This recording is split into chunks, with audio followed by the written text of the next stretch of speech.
4 hours before entering that door there, I was throwing up in Jakarta airport twice. And I crawled into that little guest house there called Sugiras Living, which was my first sort of entry into Bali here when I moved over here on a permanent basis. I spent the first 3 or 4 days flat on my back in that place when I moved to Bali, and I wouldn't be able to tell you a single thing about Sanur at that point. Like, I just really didn't have a clue about it. But what I did know is that I was moving here for good. So I wanted to walk through those first 3 weeks here in Bali when I made the move and talk about how I found a place to live, how I got a motorbike, how I settled into the place, and some of the lessons that I learned during that process as well that you might be able to use on whatever journey it is that you're on at the moment, whether it's moving overseas, moving to a different house, or just starting a new life somewhere else. Now, if you didn't know, I lived in Java for 12 years.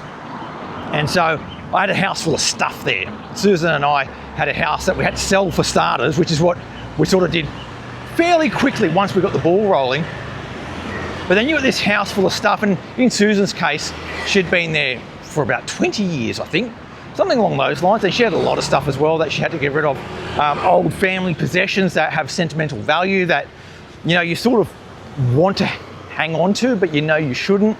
And so that process of really cleaning out the house was a cathartic one in many ways, but also one that sort of brings back a lot of those memories from times where you had family members around that are no longer around and that sort of stuff. One of the things that we did know was that we needed to be lightweight when we moved. We didn't want to carry a lot of stuff with us because moving stuff is a pain, and you never know if you're going to need it or not in the future. And our sort of philosophy was that we were going to only pack stuff that we absolutely needed, plus a few other items. And then we ended up bringing a few other items that we probably didn't need that we did bring. So I'll go through that. So basically we packed up all our clothes. We got rid of as much as we could. All the furniture we sold off, all the crockery, all the knickknacks, threw out a heap of stuff as well. Gave stuff to friends and family. And then we did bring some furniture. We brought one lounge, a 2-seater, which actually has turned out to be very useful because we've needed it. We brought a fridge, and the reason we brought the fridge is because it was brand new, and we thought, oh, it doesn't cost much to ship it across, we'll just take that. We haven't used it, it hasn't been plugged in yet, so that was a waste. We should have just sold it and got whatever we could get for it.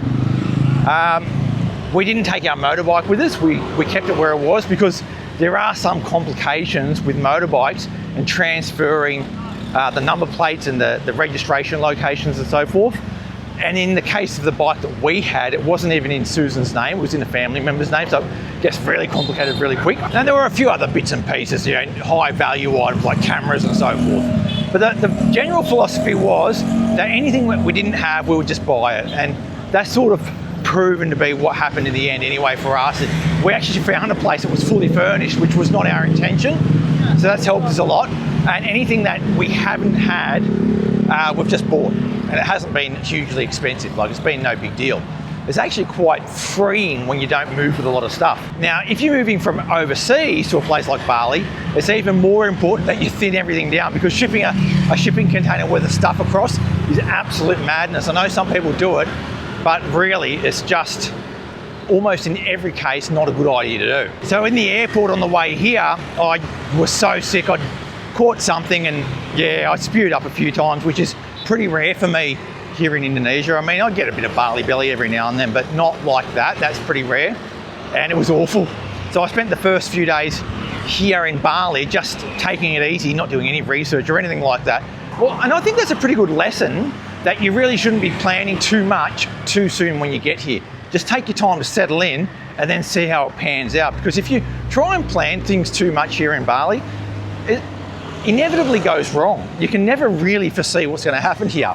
So it's better sort of to wing it. And if you're one of these people who really loves to plan, that can be a little bit disconcerting, but it's something you have to learn to live with anyway if you move here to Bali. So the first week, just don't do anything. What I did, I actually, as soon as I got well enough, we went straight to a motorbike dealership and bought a motorbike, and they sorted that out for us. And not all visa types can own motorbikes. And mine anyway is in Susan's name, so it's not even my motorbike, which I'm okay with. And that cost 36 million or something like that, or 38 million. I think it was 36 at the time, but they're a bit more expensive now. And that motorbike sort of stayed with us through this whole journey. I mean, there's always the option of renting a bike when you get here, and a lot of people would do that. But for me, it's like, there's no need to wait for a bike, just go and get one. I just got any old one they had in stock. I didn't care about colour or anything like that. Just give me that one. And I got it. Within 2 hours, they delivered it. We got back from the dealership, and not long after that, the bike arrived on the back of a truck, which was pretty cool. So the first thing for me was mobility. I knew that I wouldn't be living beachside in Sanur, so mobility is pretty important. Now, for you, that might be a bicycle, you know, I mean, that'd be pretty straightforward. I mean, you could get a motorbike as well, or go and rent a bike, or rent a car, or whatever it is, because getting around in cabs when you first get here, if you're not really set up, can be a bit of a pain. I mean, I know people do that, but I just love having that extra bit of private, personal mobility, you know. I also had a lot of stuff to do in terms of paperwork and so forth, especially with Susan's documentation and so forth. So that was really nice to have that bike. It's been so useful over the years for us. That's not the case for everyone. That's okay as well. Everyone's got different circumstances. I do know people here that get around in cabs everywhere, you know. That's fine. But just figure out your mobility, and then you can start on looking for a place. Now, we needed that mobility when we went and had a look at all the different places that we looked at. Finding a place for us actually turned out to be pretty easy. We were a bit worried when we first got here because when you look online, the information you get is not great. There's not a lot of options available, everything looks expensive, and it can send you into a bit of a panic. You sort of think, oh, there's not much available, or it's all expensive. Once you get on the ground and you are a little bit patient, and that's the key word there, take your time, you do find or get a feel for the housing market and what things are worth. And I ended up getting a place for 125 million a year. I have to pay 2 years in advance each time.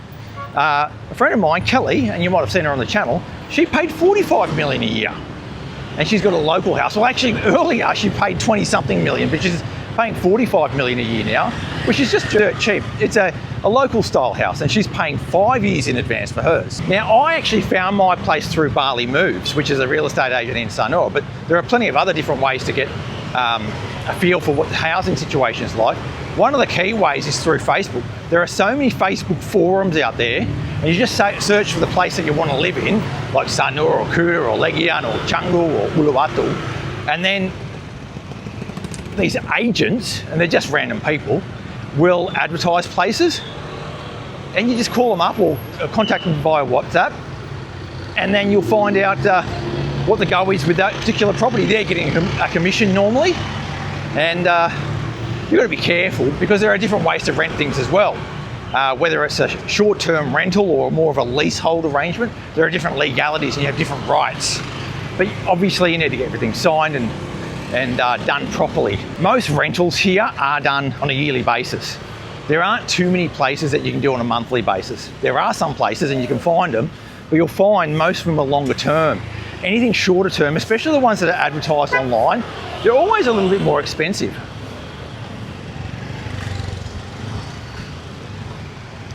Nearly getting bowled over by the motorbikes here. This dude's on the footpath.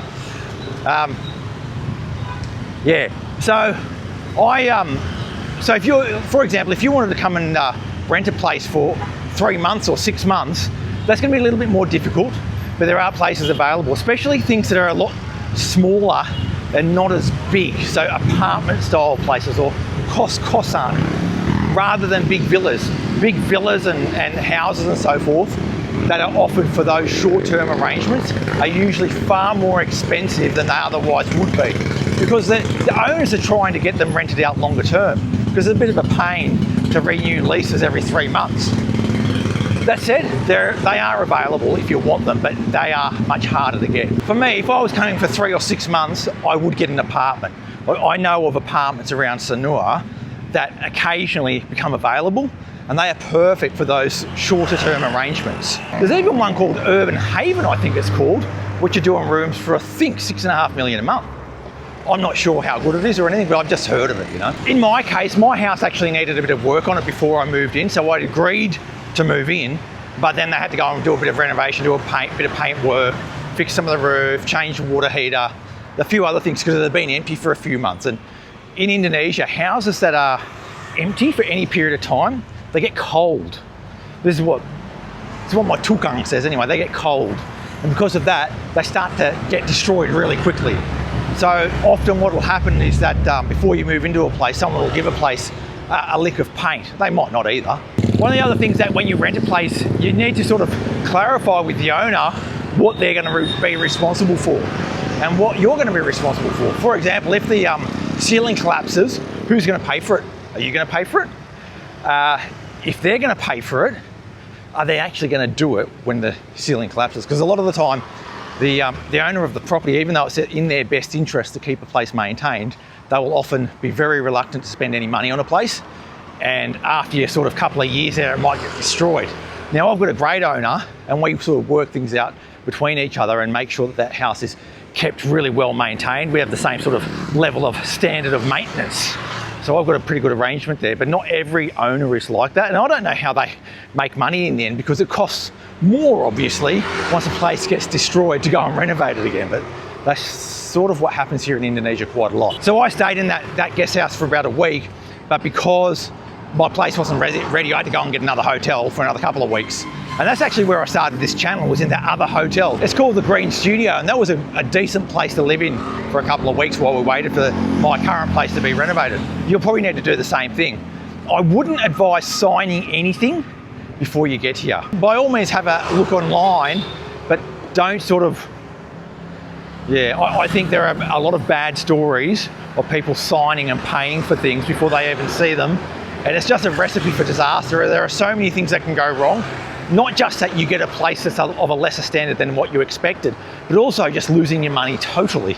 Like, there are a lot of ways you can get done. So be there on the ground, physically see the place, make sure that it looks like the person showing you the place has a right to rent it out, because that's not guaranteed either. You could have someone renting a place out, it's not even theirs. They could be staying in it on Airbnb and then show you around and say, oh yeah, here's, give me 20,000 bucks, you can have it for 2 years. And it might not even be theirs. So you've got to be careful. This part of town's called Sidakaria. And I looked on the maps and there seems to be a coconut ice cream place around here. And I said I was going to meet Susan here. So I've got to locate Susan and then perhaps get an ice cream. It's an odd looking place. Hang on a sec, Susan's already gotten something to eat. So this place has different ways of preparing the ice cream. But basically the base of it is that you get the ice cream flavour, plus they'll put other bits and pieces in there to make it what they call an es puter, which is a classic Indonesian dessert, a bit like es teler and a lot of the other ones, which are pretty similar. So I'm going to get a single scoop cup, 30.000 ya. Okay, rasanya cup single? Yeah. Coconut pandan.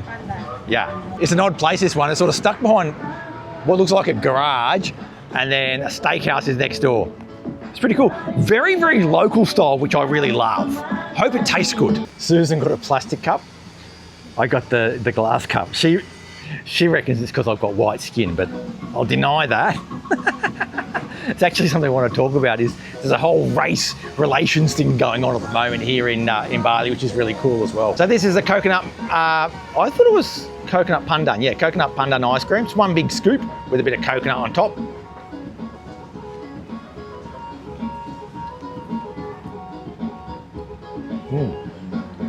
That's good. The good thing about it is that it's different to normal ice cream because they're not using milk, they're using coconut products to make it. So it has definitely a different texture, a little bit icy, but I kind of like it because it's a bit different. It's not like I would compare it to gelato and say, oh, this is better than gelato. It's not like that. I just enjoy it for what it is. Good one. Worth coming here for a bit of coconut ice cream. So that is es puter, where they stir the ice cream to make it. And throughout Indonesia, there are lots of Indonesian desserts which will use ice cream and mix in things like bread or nuts or all sorts of different stuff, bits of avocado. And they have all different names. There's things like es teler, for example, which is a really popular one that you'll see all throughout Indonesia. Bits of bread's weird. It goes a bit soggy in there as well. I'm actually walking north along Jalan Tukad Balian at the moment, And my plan is to turn right, I think, down Jalan Pengiasan. And the reason I want to go down there is because when I first started looking for homes here in Bali, a lot of the places that I was shown were down that area because that was where a lot of new places were being built and people were trying to flog them off. Okay, here it is, Jalan Pengiasan. It hasn't even been paved yet, that's weird. It's been nearly 3 years since I was down here. And maybe I'm on the wrong part of it actually. I'm actually on the wrong part of it. That's why it hasn't been paved. There's another road over there that I probably should be going down. But it is actually said Pengiasan. It did, that is Jalan Pengiasan. Oh, that's interesting. Nope, appears to be the right road. So off Jalan Pengiasan, there are heaps of side roads. So this would have been the rice fields not that long ago. And then they've built a big road into the rice fields and then there's sort of like branches off it all the way down. And when I came down here 3 years ago, I looked at quite a few new places that were down here and they're nice, they were nice places and pretty good prices. But the problem was that they were too new. And when you get a really new place in a new area like this, number one, you are surrounded by construction all the time. And if we'd gotten it, it looks like you might have been surrounded by it for 3 years at least, because there's still a lot of construction going on. But also, sometimes when you get a new place here in Indonesia, unless it's your own place, of course, but if you're renting a new place, sometimes it can feel a little bit unfinished. You know, certain sections might not be painted properly, or it might just feel a little bit bare and barren. That's the sort of feeling I got in many of these places. They felt new, but just not lived in. And it can have a real sterile, cold feel to it, which I didn't like. So that's why I didn't end up coming down here to live. But also, I don't think it's as good a location as where I am now, which is more sort of central, west side of the bypass. But I mean, this is not a bad location. Like, it's very close to a paddle court. Like, one of the biggest paddle courts in Sanur is here. So in that sort of respect, it's quite good. There's cafes nearby and that sort of stuff. A lot more local style, not as many foreigners over here. So that's good in that particular way as well. And not far on the motorbike to Sanur Central. You can probably walk there. I'm going to do that after this. So yeah, you can walk there. Probably half an hour walk. So in the dry season, these things have one sort of look to them. In the wet season, they're totally different. So in my experience on these sorts of roads, the wet season, you could be knee deep in areas here because it's not paved properly. Even though it is paved properly, it's not flat and the water won't run properly. Now that I'm a little bit further in, feels pretty good. There aren't so many places being built right where I'm standing now. There's just a couple, but not really actively being built. So it's quite quiet. That feels nice. You'd really, if you're going to come to a place that's sort of developing fast, you'd really want to pick your battles, I reckon. You'd really want to pick exactly where it is that you want to live, so you're not sort of surrounded by construction. Like that place there doesn't seem to have any work going on at the moment. Maybe they've gone home for the day, but some of them might be like stalled projects that fire up in a couple of years' time. Some very neat and tidy houses though, very neat and tidy. Actually, some of these are better than the ones that I was being shown back in the day, that's for sure. They are quite nice. Wow, that's a nice old wooden house, isn't it? It's got a steel frame on it. A wooden house, you don't see those too often. Really nice. I'm just surprised that it's not fully built out yet after all these years. Like, some of these roads are obviously built out and looking a little bit more established, but not all of them, which is a little bit odd. You've probably heard me talk a little bit before about how Indonesians have a thing about colonialism. They don't want to be colonised. And it goes to the heart of what this nation's all about. Indonesia was founded through an independence struggle where the colonial masters were thrown out and they got to strike out on their own. And because of that, the whole psyche of the nation is sort of built around this anti-colonialist mindset. Yeah, it's built around that. So when things happen here, they do happen with that context in mind. So what's happened recently, there's a lot of stuff going on social media at the moment, which viewers of the channel probably won't know about and probably won't care about under ordinary circumstances, and I wouldn't either because they don't affect us directly. But I think they're important to talk about just to give context to how some things go down here in Indonesia. So there is a foreigner that has set up a running club here in in Bali, in the Canggu area, and started inviting digital nomads to come for a run every day. And he's actually setting it up as a business. Now, we don't know if there's permit issues or tax issues or visa issues or anything like that. I don't know anyway. But what the issue was about was that an Indonesian applied to join that group and she was rejected. And she suspected it was because she was Indonesian and she wasn't quite sure. So she got a friend of hers to also try, and she was rejected. But the friend has a foreigner boyfriend and he tried at the same time and he was approved. And it sort of became very clear that Indonesians were systematically being rejected from the running club, which is incredible. I'm back on a road called Jalan Danau Tempe, and that is a road which has a notorious reputation. People reckon there's brothels down here. I've never seen any of them, but I guess they probably wouldn't be advertising their services anyway, but apparently that's the story. Getting back to the story about the anti-colonialism thing. So because of that, people are like, hang on, this is my country. How can you block me from being part of your club? And then that created a whole drama where people are upset that there are foreigners creating businesses that are exclusive for foreigners in Indonesia. Now, there are debates to be had on both sides of it, and I've looked into it, and you know, it gets a bit silly after a while. You don't even bother thinking about it. Ooh, look at that one, clip-on. If you haven't had clip-on before, they're those green balls. They're filled with sugar. Enak ya? Enak. Ya. Asli mana? Asli Jawa. Kamu asli Jawa? Ya. Jawa mana? Jawa Jember. Jember, oh, Jawa Timur. Iya. Bikin sendiri atau beli dan jual? Beli? Ikut bos. Oh, ada bos? Ada. Oh, menarik juga. Oke. Berapa dalam satu porsi? Dalamnya isi 6. All right, got myself a box. It's got 6 in there.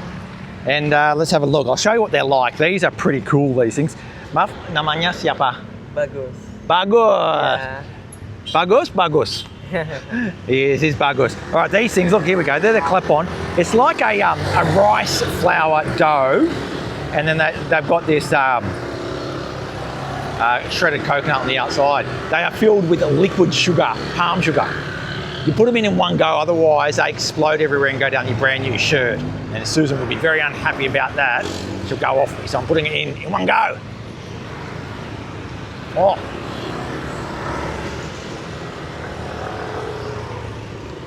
Mantap. Good. Good.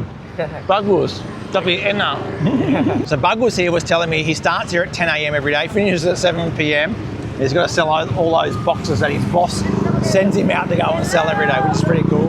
He's from Java, and you know, you got to find a job when you get over here, so that's the job that he's found over here. The founding of Indonesia actually has, have I got coconut in my teeth? Feels like it. The founding of Indonesia actually has a lot of parallels with the founding of the USA, how it sort of happened through an independent struggle. Now, the things that they take to heart are different, obviously, but in Indonesia, the thing that they really take to heart is this sense that we are an independent nation and we will not be colonised again.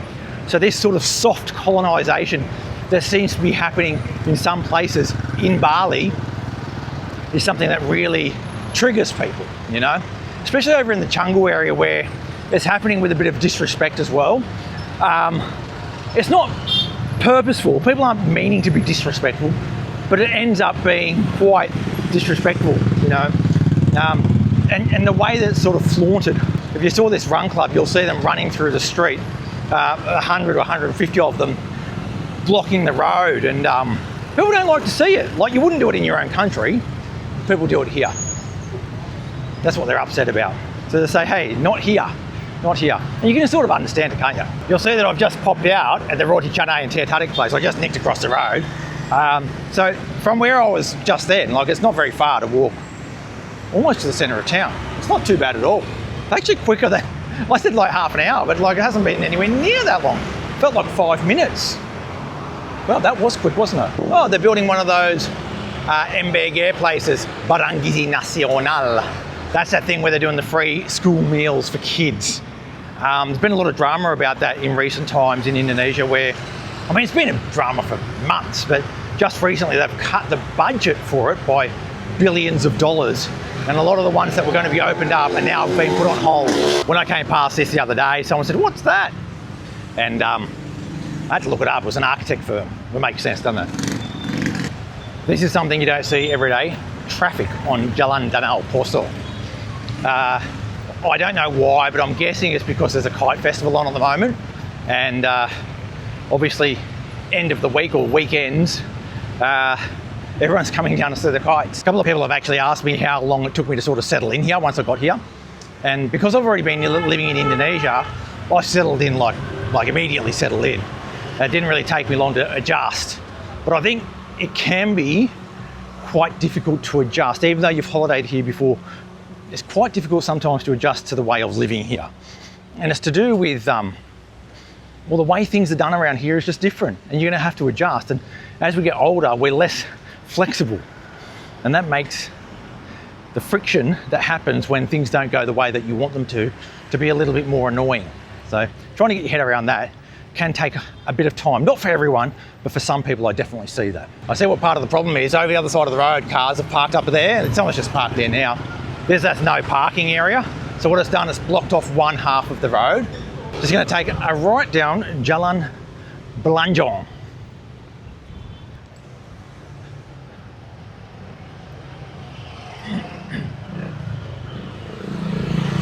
You'll see that over there, that's a little relic from about 1,000 years ago. Pura Belanjong. And that is something worth seeing. It's one of those B-grade attractions that takes 5 seconds, but it's pretty cool that it still sits there as well. This road actually cuts down the back streets to the beach at a place on the beach that I sort of like, that area. It's near the Retro Beach restaurant, and there's a little kids play area there. It's not right at Pantai Mertasari, which is what I'll be going to when I get there. I'll be turning right down the beach and getting to Pantai Mertasari that way.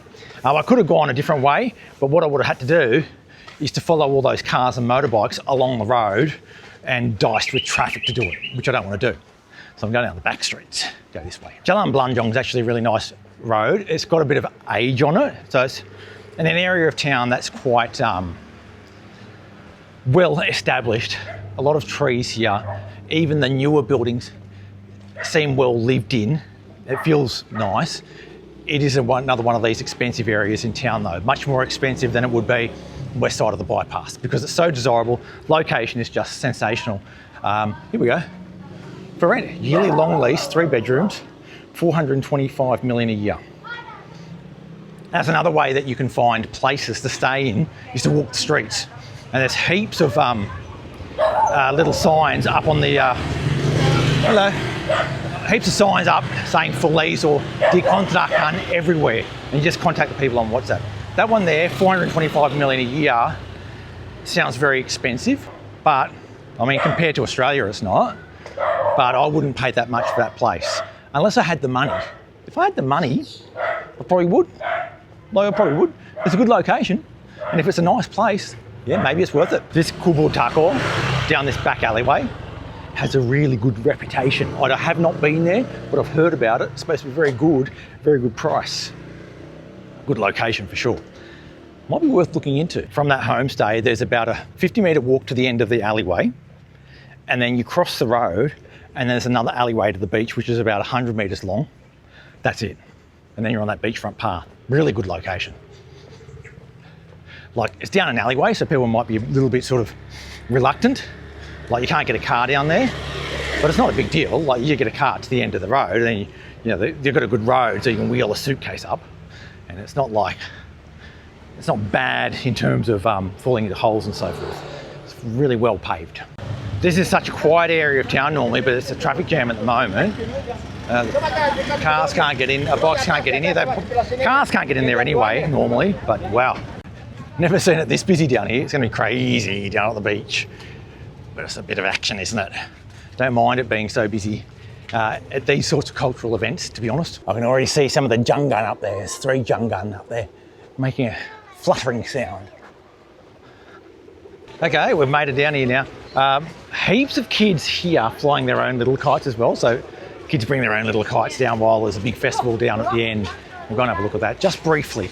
And this is the Pusat Keramaian down here at Pantai Mertasari. Indonesians love a busy place. The busier it is, most Indonesians really love it when it gets to this sort of level, and it's just a real party atmosphere down here, a bit of a festival going on.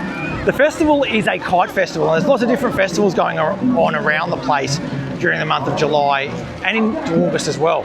This particular one today is called Retracing. It's a pretty big one, a multi-day festival, and that's why it's so busy down here at the moment. Everyone's here to see what's going on. As you can see, all the way down the beach there's kites, and then up over here there are more kites. I think Susan might have gone over there, but I've got no idea where she is because she rode the motorbike and I walked here. So my job now is to go and find her. As it turns out, you don't have to pay to get in here. I thought it was an entrance fee. Look at that. What do you think here? 10,000. All right. So there's heaps of kites here. I mean, pretty much the same as last year, to be honest. Look at that, beautiful, isn't it? Those clouds are pretty cool as well, aren't they? Look at those. What a beautiful sunset it is here today. By the way, I'm still waiting for Susan. She's still on the road. I walked here all the way from where she was. She got on the motorbike and has been stuck in traffic since. So, sounds like a bit of a nightmare, doesn't it? So that just about does it for me here today in lovely Sanur. Thanks for coming along for the ride with me today, and thanks for watching. Make sure you hit that subscribe button to keep up to date with all things Sanur and the rest of Indonesia. I'll catch you next time, and sampai jumpa.